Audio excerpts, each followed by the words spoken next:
Hello and welcome. Today we're going to be talking about brushes. I noticed when I was scrolling through YouTube that there were very few comprehensive tutorials on making a simple brush in Krita, and I needed brushes for this recent project that I did. As you can see, I'm using two different brushes to create this background, the first one being an image of a skull and the second one being an image of a black rose. Now, the skull brush that I used is a picture that I created, and so is the black rose itself. Both of these are images that I basically stamped over and over with a slight amount of rotation onto this. I am not able to change the color of these because they're set images, but today we're going to go over the two different types of brushes that you can make, both the image kind and the stamping kind. So the first thing that you're going to want to do is create a image with a clear background that is 200 by 200 pixels.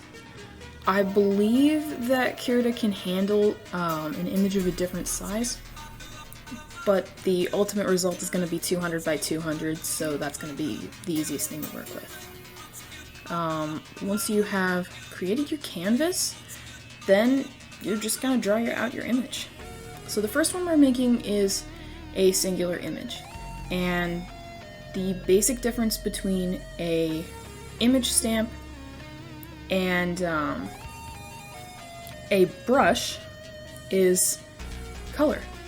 So if you make your image in color, any colors, other than just black and white, then Krita interprets it as an image to be stamped on. So today we're using green. I used green to create this little pine needle effect. And you could do whatever else you want with this. Considering it's going to be a singular image, you could use different colors in it. If you wanted to make that base of it brown, like the sheath on an actual pine needle, or add any other colors in, or anything you want to, that's absolutely fine. This is going to be the basic image that you're working with. Alright, and once you've completed your image and it looks exactly how you want it to, you're going to need to save that as a .png file.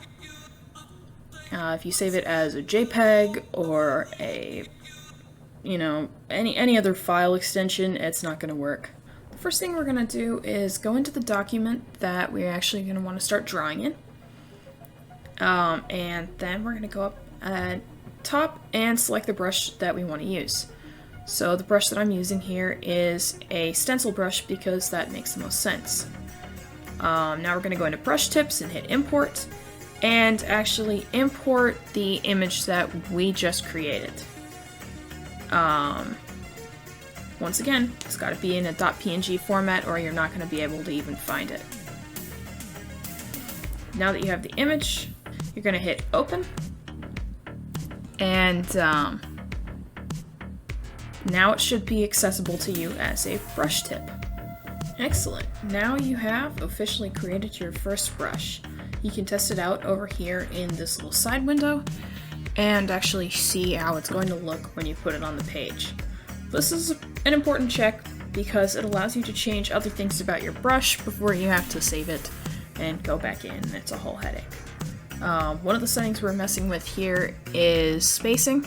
Spacing determines what percentage of the total brush size that your marks are going to be apart. The needles, we want them to be fairly close together, so we don't want to put too much spacing, but still have a little white space behind. Now that you have your brush the way you want it, we're going to go up and save it as a new preset. It's going to automatically want to save it as a copy of a previous brush, but I like to give them more creative names. So save your brush, and there you go. Now you can use it in all of your projects. It should be accessible to any documents that you open. The stencil itself has a significant amount of rotation to it, so as you can see, every single image is actually going to be rotated in a slightly different direction, which is really useful for something like this with the pine needles. Other brushes don't have this feature, or you can go into the individual settings and disable it. say if you wanted to make it all go in one direction. I'm just demonstrating the rotation here a little bit more before I actually get into the shape that I'm making. I decided to draw out a Christmas wreath with this pine needle brush just to show you what it looks like. And as you can see, I'm changing the size, and it's going to affect the entire thing. So here I'm going to try and change the color. As I previously mentioned, since this is a picture, you can't actually change the color, so it's set as this dark green tone that we first started to use. Now that we've covered the basic image, let's get started on creating a proper brush that you can change the color and types and everything. It'll be another 200 by 200 images you just saw there.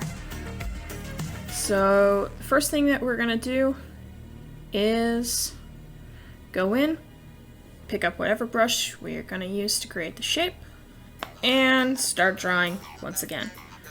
Basic step is usually to draw. You could in fact import another image if there was another piece of art that you actually wanted to use. That's totally possible. But for the most part, I like to use my own art. Now, here's the key. This image has to be 100% black and white. My best option for you is to just use black the entire time and add any light details that you need by letting parts of it be more or less opaque. So when you go in, save this as a .png, Krita's going to be able to tell that it's a completely black and white image, and it'll actually show up differently when you go to use it. So I've saved this as small needles because I'm going to use it as a somewhat smaller brush, and that's my dynamic name. So we're back to the Christmas wreath, which is just about the most low effort thing I could possibly be drawing. Okay, gotta go in, pick out whatever brush you want to modify again. Like I said, the stencil brush is really useful. I use that for most of the alternative brushes that I've made, which is why there's several of them. But let's use something else for once so that we can actually try it out. So we're going to go into here, go to predefined instead of auto, and import that PNG we just created. So once that's imported, we'll go back in and scroll down, and as you can see, it's now black on a white background like the other brushes, rather than the previous brush that we added, which appears as green on a totally transparent background. So now that we've got our brush, we can change the features of it and try it out a little bit. So the first thing that I'm gonna mess with here is rotation. And if you look up at the top right next to that image of the brush itself, you're going to actually be able to see how it changes the pattern. I use a rotation of 2 degrees on most of my images, so that's what I'm going to select. And we're going to change up the spacing to a little less so it's not too far apart and scattered. This particular brush has a lot of scatter to it by default, so that's one of the things that you might want to change if you're going to use it in a different way than it was originally intended. And of course, we're going to give it a dynamic name so it's not just named copy, and then it should be good to use. So the brush itself looks like this. That's the basic form. And as you can see, it actually responds to the direction that you're moving. If you're moving a mouse or if you're using a drawing tablet, it's going to respond to that. And now the most important thing is what I just showed right there. You can actually change the color of it now. You can make it any color that you want, unlike the previous brush. So we can use that to add texture to the wreath. I'm gonna be honest, the wreath looks absolutely terrible, but it doesn't really matter. I'm just trying to demonstrate the different possible brushes that you can use. Now we have two different brushes that can be used in any projects that we want. One of them will always be dark green and the other one can be any colors. I hope that you found this tutorial helpful. This is my first time making a tutorial like this, so let me know what you thought. If you have any more questions about using Krita or creating images, don't be scared to ask. I'll do my best to answer you. I'm still pretty new to this, but I'm having a really good time and I love the software. Thank you so much for watching this whole video, and happy holidays.